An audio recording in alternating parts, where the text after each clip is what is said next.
Bien, entramos a la parte final de esta conversación. Erika nos venía diciendo de la vinculación que hay con la obesidad, con las enfermedades diabéticas, con las cardiológicas, respiratorias, con la complicación de pacientes que contraigan COVID-19. ¿Qué podemos hacer en ese sentido, Erika?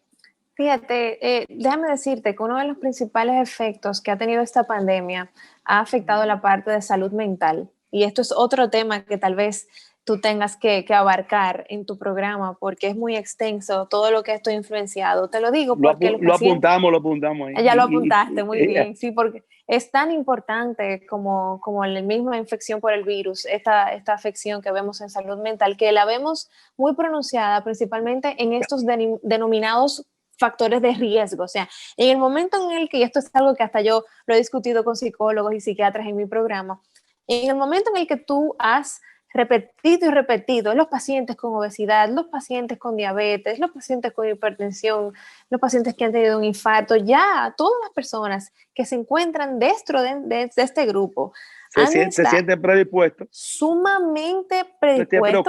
Se preocupan más de la cuenta. Y eso no contribuye a lo que vamos a hablar ahora, que es precisamente el control de estas enfermedades, ¿ok? ¿Cómo yo puedo empezar a mejorarlo? Fíjate que cuando empezó la pandemia en marzo del año pasado, del 2020, los primeros 3 meses de pandemia se le puso un nombre en Estados Unidos que se llamaba Quarantine 15 o Cuarentena 15, que fueron las primeras 15 libras que ganó de una manera masiva casi toda la población que se entrevistó. Entonces, hemos visto un efecto opuesto a lo que realmente estamos buscando, que es que el paciente diga, no, espérate, déjame yo hacer un esfuerzo por salir de este factor de riesgo en el que me predispone el sobrepeso o la obesidad y organizarme en mi alimentación. Sí hemos visto muchas personas que dentro de esta cuarentena han estado sometidos a algunas tendencias dietéticas, como las que mencionábamos al inicio, que es dieta keto, hay otras como el ayuno intermitente también que está muy en boga, que son estrategias nutricionales para pérdida de peso y en muchos casos hemos visto resultados porque, Alberto, el sobrepeso y la obesidad, verdaderamente la única manera de nosotros resolver este problema es bajando de peso, ¿ok? Lo que nosotros necesitamos es que la estrategia sea sostenible, que era lo que te decía anteriormente, no hago nada haciendo un esfuerzo por 1 o 2 meses, recuperando todo el peso porque vuelvo a estar de nuevo en el mismo punto de inicio. La cirugía bariátrica es algo que se debe de considerar principalmente cuando hay otros efectos añadidos, como es el caso de la diabetes. O sea, si tengo obesidad y diabetes, tengo una edad que todavía puedo operarme menor de 60 años, he intentado hacer muchos planes nutricionales para control de peso y no lo he logrado, entonces se benefician y es un paciente que yo misma lo aprovecho muchísimo porque debo de educarlo nutricionalmente antes de operarse y luego de operarse debe de continuar esa parte de educación nutricional para poder seguir y ver resultados. También hay un grupo de pacientes que se benefician del uso de medicamentos, no medicamentos de cualquier tipo. Te cuento que en eso hay una mala utilización de fármacos para control de apetito. Algunos ni siquiera sabemos qué medicamentos que me están dando. Hay muchas personas que se están lucrando con esta parte y obviamente sí que hay medicinas aprobadas por FDA, como es el caso de la liraglutide, como el Orlistat, que son fármacos de los cuales yo me sentaría a discutir con mi paciente y explorar los beneficios versus los riesgos. Al igual que en el paciente con diabetes, oiga, un paciente con diabetes que está en control, eso significa que la hemoglobina glucosilada, que es la manera de uno medir el control de glucosa, está por debajo de 6 o por debajo de 6.5, pues es un paciente que se puede considerar que está dentro de un grupo de bajo riesgo, porque el paciente con diabetes, que es un factor de riesgo, es el que está descontrolado, ¿okay? que tiene todos los niveles y todos los parámetros fuera de control y le podemos añadir a veces el tema mismo del sobrepeso. Al igual que el paciente con hipertensión arterial, Alberto, si está controlada la hipertensión arterial, es un paciente que puede estar tranquilo, simplemente apegarse a sus medicaciones, trabajar la alimentación, evitar el exceso en el consumo de sal y obviamente hay patrones dietéticos que en la hipertensión arterial tienen muy buenos resultados, como es el caso de la DASH Diet, DASH, que son siglas para hablar de ciertas influencias dietéticas que le van a dar muchos beneficios. O sea que todos estos grupos de riesgo pueden perfectamente consultarse, trabajarse y sentirse tranquilos de que pueden superar este momento tan difícil de pandemia por COVID-19, claro que sí. Erika, siguiendo ahí quizás de una manera, continuando ese punto, el alcohol, ¿cómo contribuye el alcohol a esos elementos de obesidad, esos Ahí elementos diste en un de... tema, Dios mío, no sé cómo no se me ocurrió decirlo antes.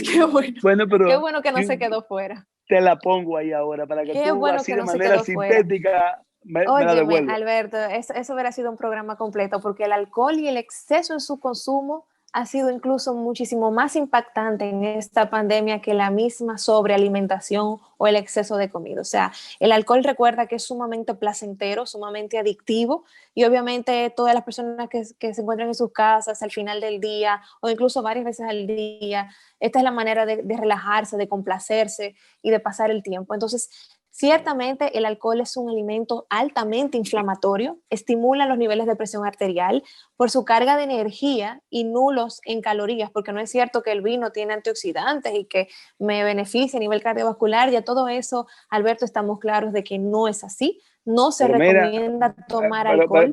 pero mira, Erika, ahí yo voy a, yo no sé, ahí me confundiste ahora, porque Ah, yo te sí recibo, confundí.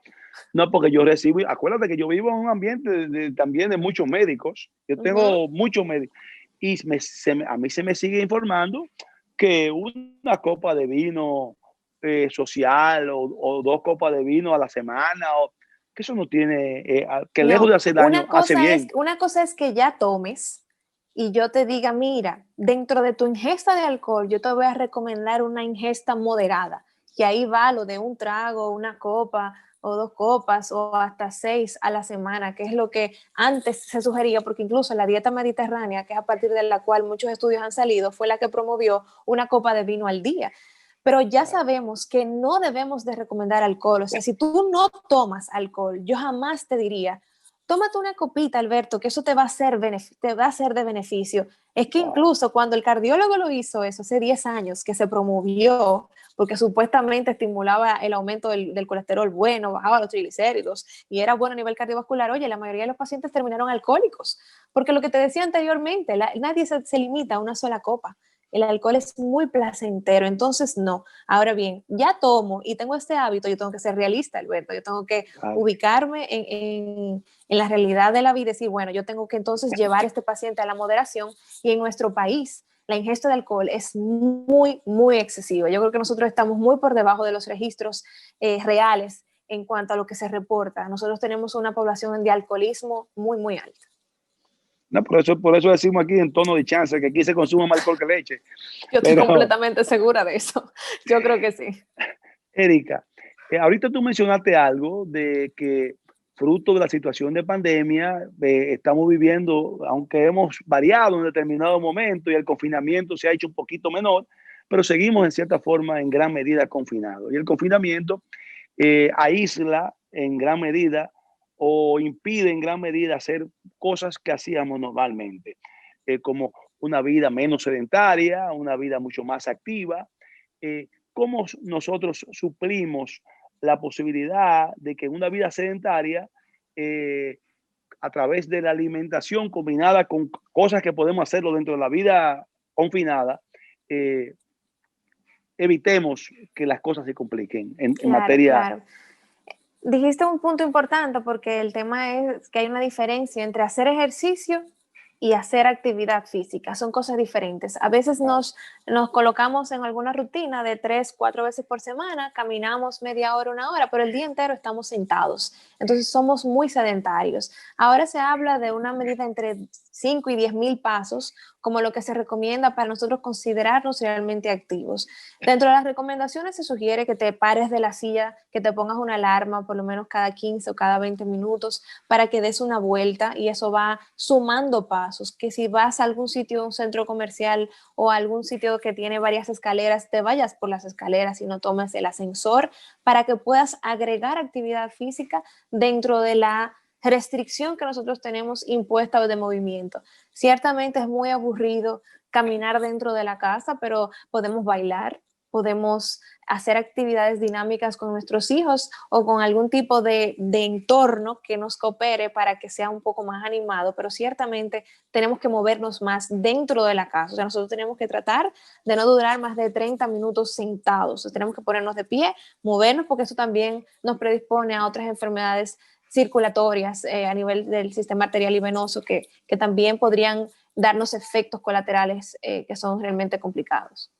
Bueno, Erika, nos quedan apenas un par de minutos. El tiempo ha pasado muy rápido porque es que son muchas Voló. cosas y muy Sí. entretenido y muy interesante. Pero en estos 2 minutos queremos primero que me tomes 30 segundos para quizás yo preguntarte algo sobre lo que acaba de decir. Eh, Se acumula, o sea, cuando tú dices que caminar 5.000 o 10.000 pasos, no necesariamente tienen que ser los 5.000 pasos corridos, sino durante el día Durante el día. tú caminas 1.000 pasos en un momento, te sientas, comes, te para otra vez, caminas, o sea Correcto. que es en intervalos de tiempo, ¿verdad? Correcto, claro que sí, Ok, en ok. intervalos de tiempo, que si nosotros lo hacemos de una manera intervalada, es más probable que consigamos la meta que si nos destinamos a hacerlos en un periodo corto, porque ahí puede que entre el tema de darle prioridad a otra cosa, procrastinarlo, o sea que sí, si nosotros logramos hacer esa dinámica de pararnos 5 o 10 minutos y hacer ese movimiento, podemos lograr esa cantidad de pasos de una manera más probable. Finalmente, Erika, dinos en esa forma muy clara y muy explícita y muy didáctica tuya, eh, ¿qué nos deja al final de esta primera intervención tuya? Porque te vamos a llamar otra vez, si tú nos permites, Con participar de nuevo en muchísimo Sin gusto. Esquemas, Claro que para, sí. para agregarle a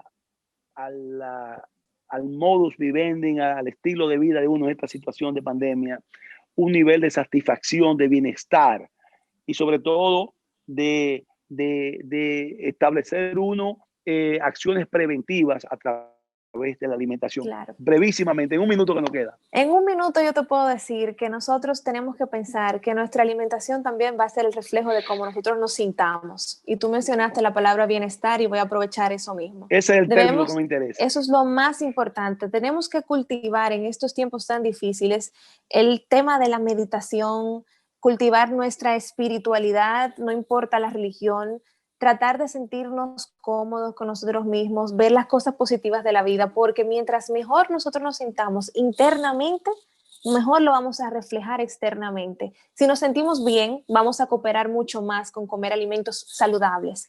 Si nos sentimos mal, vamos a inclinarnos a alimentos que nos den placer y no necesariamente nos vamos a alimentar adecuadamente. Tenemos que buscar un balance. Recordemos que estamos todos pasando por lo mismo y tenemos que buscar un punto medio. Así es que si trabajamos lo de adentro, y esto no tiene nada que ver con alimentos, entonces vamos a alimentarnos muchísimo mejor. Bueno, yo creo que si le agrego una palabra a eso, lo daño. Ya eh, no pudo haber sido mejor esa reflexión final. Una Claro vez que sí. más, Erika, muchísimas gracias por estar con nosotros en Sin Gracias a Esquemas. ti, de verdad que sí. Nuestro público yo sé que va a aprovechar mucho estas orientaciones que tú nos has traído en esta intervención.